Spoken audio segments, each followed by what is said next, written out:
many people in South Africa are so disillusioned with political parties that they are increasingly turning to civil rights organizations for hope and support. And one of those organizations is the United Movement of South Africa. Or let me rephrase that, the United South Africa Movement, and of Solly Moeng. Welcome, Solly. Thank you very much, Chris. I'm really delighted to be here. Please tell us about this movement. Well, I initiated this thing, but it's not my movement. The United South Africa Movement was initiated, as it were, in January 2021, when I called, concerned by just like many South Africans across the world, country, I called a number of South Africans in business, in politics, and civil society into a Zoom meeting. It was during COVID, just before COVID 2020, and 21 into a year after. And I said, let's talk about what needs to happen. And we've been having those weekly conversations every week, as I said, weekly until now. So towards the end, before the end of 2021, we decided to create a movement, not a political party. There are too many political parties in there. We thought we needed something that could serve as a platform for people to coalesce around. Not a political party and not for political parties. We consider that we've given too much power. We South Africans have given too much power to politicians for too long. We even stand up and dance with them. We treat them as heroes and heroines where they walk into the room, even when they steal from us. Those people in parliament who call themselves public representatives, we know that they are party representatives. They've shown over and over again that they will vote as instructed by their party bosses and not as per the will of the people. So we created this United South Africa Movement so that in the end, reminiscent of 1950s, when people came together to create what is known as the Freedom Charter. We thought maybe we need another charter. We need a charter that speaks to today's challenges faced by South Africa and building a future.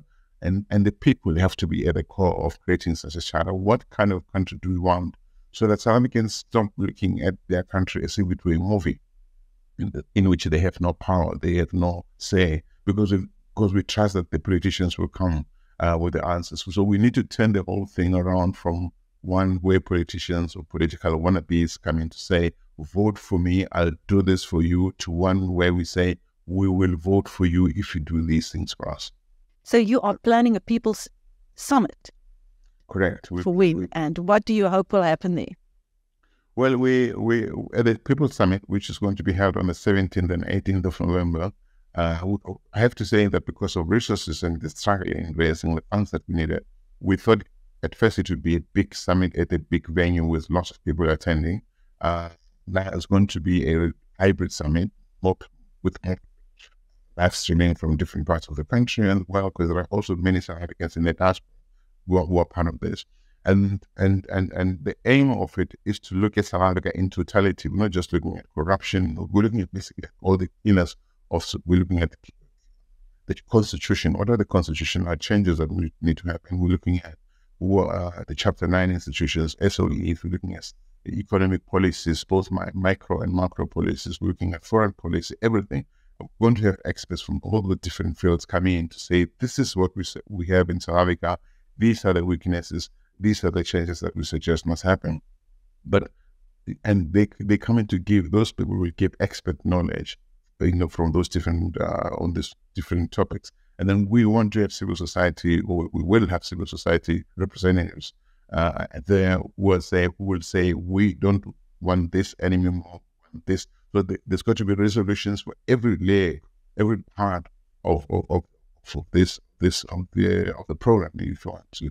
But you have resolutions, economic policy, resolutions on foreign policy, resolutions on the presence. But we believe, for instance, that given that South Africa is for a foreseeable future going to be stuck in this multi-party, sort of governance, especially going into the national elections next year, do we still need a strong presidency? Many people, including the former Deputy Chief Justice Thomas Seneke, raised the point that we have placed too much power in the presidency, and we have. The presidency in South Africa is too strong. It's not good for the democracy that we aim to be. So maybe we should start talking about reducing some of those powers, maybe having a different kind of a presidency. these changes, some of the changes that we're going to demand will be implementable in the short term, others in the medium term, others in the long term. But we have to start engaging discussions about not having to do things over and over again while we expect different outcomes. Some things, there are structural changes that need. What we need in South Africa is not just to replace solely with David with Muslim, with Maria, etc.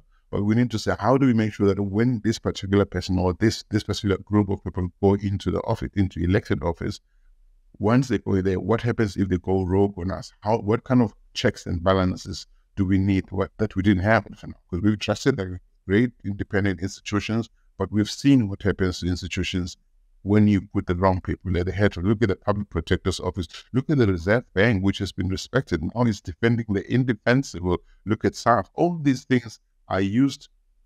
They start placing at the top of them people who are at the beck and call of politicians. A lot of times, discredited politicians. Even the IEC is not as independent as it should be. So we need a whole structural overhaul of South Africa if you want this country to survive and to thrive into the future and to become the leader that it can be in the world.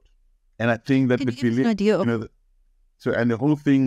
the whole thing of winners take all in a country as diverse as South Africa, we need the kind of leadership that acknowledges that we all belong. As the Constitution says, we all belong to South Africa.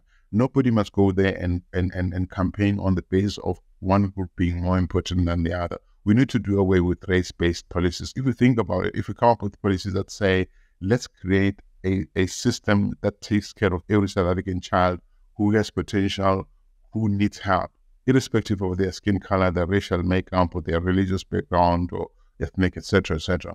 In any case, most beneficiaries of such a system will be Black people because of the sheer number of Black people. So, but we can't say to a white child, to a colored child, to an Indian child, you go to the back of the room because of what people like you did in the past. We can't build a country like that. Can you tell us who are involved in the working group of your civil rights movement? The working group is made of known and mostly unknown South Africans who are concerned by it. They will all come in different backgrounds. There are Afrikaans speakers in the group, English speakers, there are Zulus, there are 8 people of Indian origin, colored. So we come from different backgrounds from across the country. Some of them are still overseas in the diaspora. Most people are in South Africa. I'm sitting in Switzerland because I've been hounded out of South Africa. That's a story for another day, if you want. So we some of these people, because they're working in business, they don't want their names to be there. But the names of the directors of TUSAM, because it's registered as an NPC, the names are public. Like Hauta Komani, who is known, Abim Kize, who is known, Tarisin Klaba, who is known, Frank Bolt, who is known, myself, who is out there, and a few others who are. Patricia Mashele is on the steering committee. She's a known whistleblower. She's not a director of NPC or the NPC, but she is on the steering committee. Bulelani and Zuso in Cape Town. So quite a number of them. Ronald Bennett, also sits in Johannesburg, and a few others. Can you tell us who will be speaking at the People's Summit? When we're waiting for the office of the Chief Justice to let us know if he'll come, they said, look, we're still working on his diary. We hope that he'll come and open the summit. The former Justice Johan Frickler has agreed to come and speak.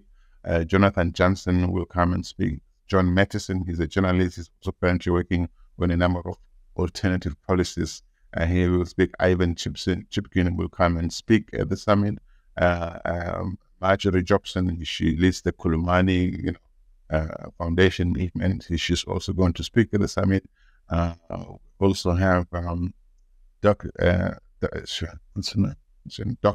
Docas used to be the head. Actually, this is very funny. She was the leader of the EFF in the Gauteng legislature. She's very independent. She left the party, but she'll never go back to the party. But she's a very hardcore, very clear-minded lover of South Africa, and so she'll come also and speak. So we have Wandile Sitlobo. She is he's the economist, the chief economist at Agribiz, Samak, the young guy who's just published a book. We have Pumlani Majosi, who writes also on economics, who's going to speak. Rob Hersov is also going to be on the program. So it's, I don't know if you remember, we also have Ben Theron from the Whistleblower Group. He's the CEO of the Whistleblower House. He's going to speak. Athol Williams is also going to speak. We have invited Jay Naidu. We're waiting for him to confirm. He said he'll let me know he was traveling, but hopefully he'll agree to come on board. We have invited Bishop Pumloana. So quite an array of speakers who from different backgrounds, looking at different aspects of what South Africa, from how do we strengthen civil societies, participation, governance, not, how do we get people to be able to say, we want that law, we don't want that law, through processes that are ingrained, integrated into the system. So we have people coming from how do we create policies to protect the whistleblowers. We know that the government, the Department of Justice, which are still led by the ANC, are working on a legislation now, but we don't want to just leave it up to them. I think it's important that there's increased ownership of the people on the ground of how the country is to be governed, what kind of policies will work for South Africa, etc. So these key people I'm mentioning, and others I have not mentioned because everybody is ahead. They will give if you want this, they will be the provocateur, if you want, what we call, they come up with some kind of conversation starter resolution, so that we don't start on a blank page and everybody else will come in and say, yeah, that makes sense, that doesn't make sense, let's change it this way, or let's play this with this way. So that in the end, we end up with what we call a charter of resolutions, to which will be attached a pledge that in political parties going to elections next year will be invited to sign if they agree with the content of it. And we shall only endorse parties who sign the pledge. If we do not sign the pledge, we cannot. So we are not, TUSAM is not aligned with any one or group of political parties, but we speak to a number of parties who really want change. That's why we support the recent multi-party charter for 2024. It's very hard. These people need to really keep thinking about the bigger picture. I've been calling for political parties to work together, because not one of them on its own can win, can remove the ANC or weaken the ANC's power. These people need to shed their egos aside and work together, agree to disagree, get into a room, converge.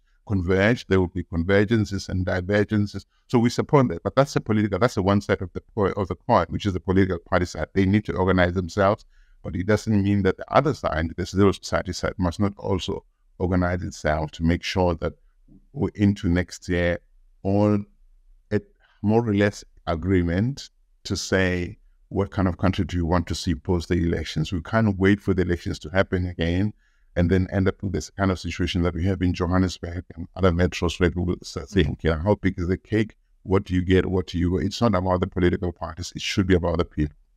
I know you feel concerned about the badmouthing that's taking place in the pact environment.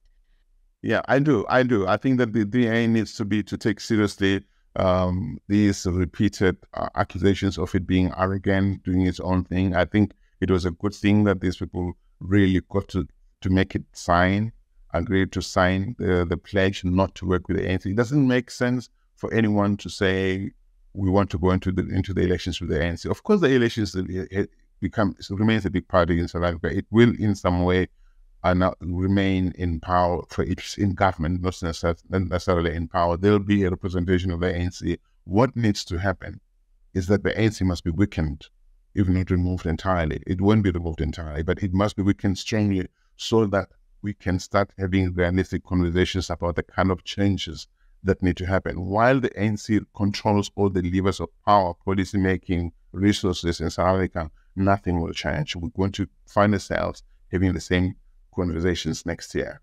Now, I know you being hounded out of South Africa is a long story, but could you put our viewers briefly in the picture, please? Well, look, I always try to not be the story, because then I become the victim, and I'm not a victim. Yeah, I went into the kitchen knowing there's got to be heat, and look, I've been writing columns. I used to write for the Cape Times before it was taken over by Survey. I wrote in the Cape Argus. I had been writing for Fin 24 for many years. I have written also in BizNews once or twice as a guest, a columnist. And I've also always spoken against corruption, abuse of power, everything. I'm not against the ANC. I used to be a card-carrying member of the African National Congress, as a matter of fact, but I got disappointed in the direction it was taking. For me, South Africa comes first, no matter what. So anyway, over the years, for more than maybe 10 years, they had been basically silently persecuting me. I've had contracts cancelled. I've had associates telling me that they got messages to say if they continue working with me, they're going to lose contracts elsewhere. Some have told me they were told to remove me from their websites as an associate, as a partner in their businesses. I started the Africa Brand Summit. It was persecuted we started it in 2018.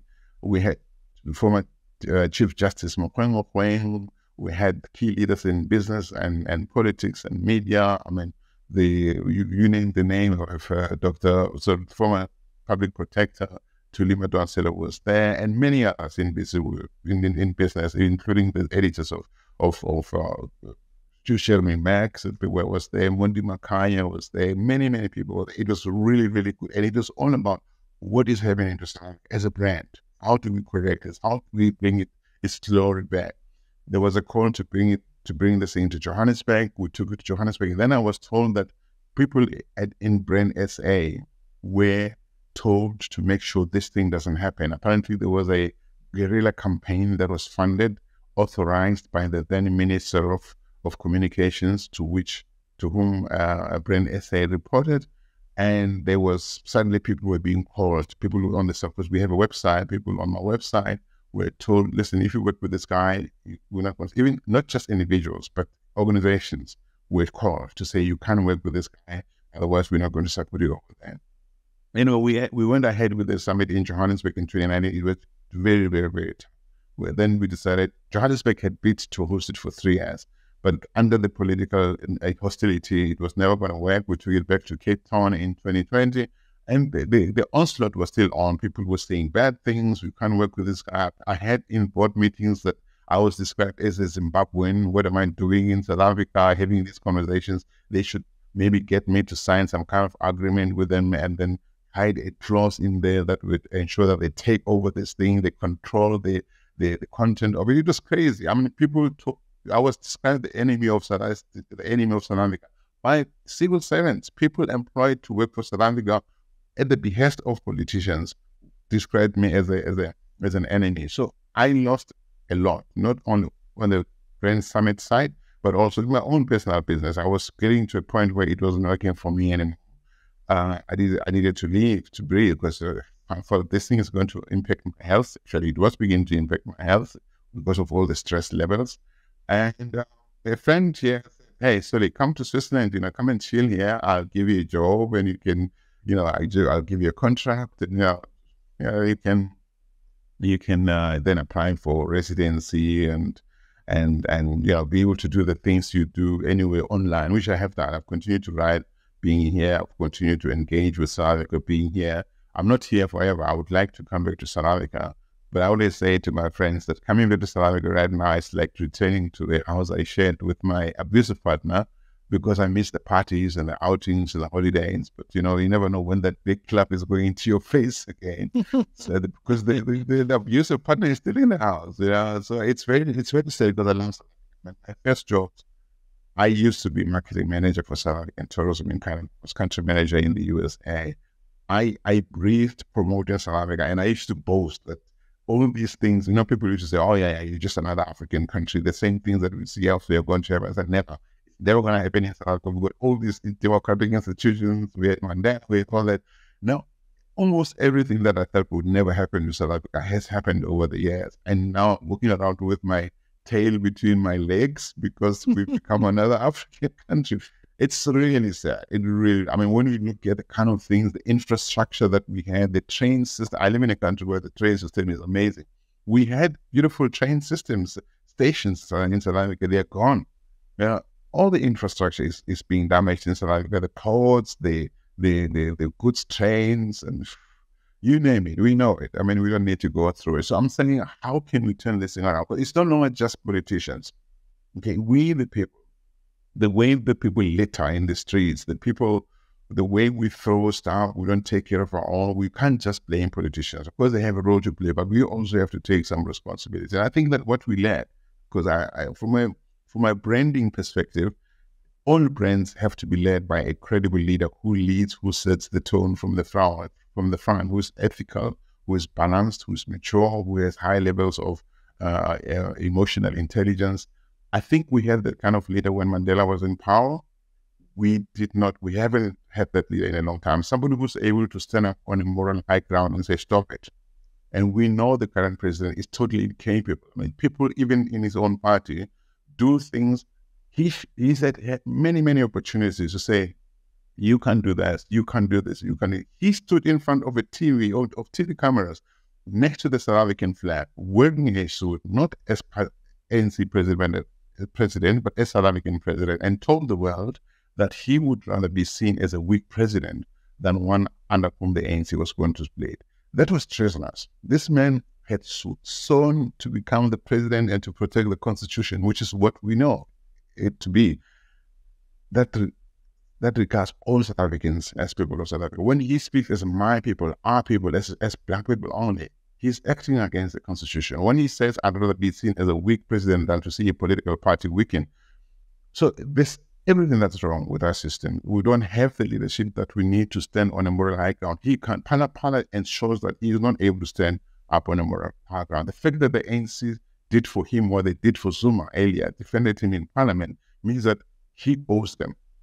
They saved his career. He's even more and more indebted to the ANC and not to the people of South Africa. So the people of South Africa are on their own. There's no leadership until we have the kind of leadership that's credible, that responds to the Constitution on behalf of all of us in our diversity, and not just one political party, one section of the population. Then we're going to continue going astray. You can't have people like Malema, for instance, who in South Africa. That guy doesn't even have the needed emotional basics to be a leader of a country as diverse as South Africa. So we don't have that leader. To be honest, even in the current crop of political party, opposition party leaders, I am yet to see somebody who can be that person. I'm sure that I'm not saying there isn't, but we have a lot of work to do, and we need to shun the race thing aside. There are many South Africans who are good and they come from all backgrounds. There are many South Africans who are bad and they also come from many backgrounds. We need to get away from this thing that whites are good or black or bad, blacks are, because black people are not all good for South Africa. White people are not all bad for South Africa. Colored people also feel neglected a lot of times. They feel like, what about us? One can agree or disagree with them, but the fact is we don't have a state that has a kind of leadership that understands the emotional intelligence and balance, maturity that comes with leading a country as diverse as South Africa. We don't have that, and that's what we need. Thank you. That was Cyril Moeng speaking to BizNews about how a civil rights movement can participate in government to get the people what they deserve. Thank you, Sonny. Thank you very much, Chris. I appreciate the moment.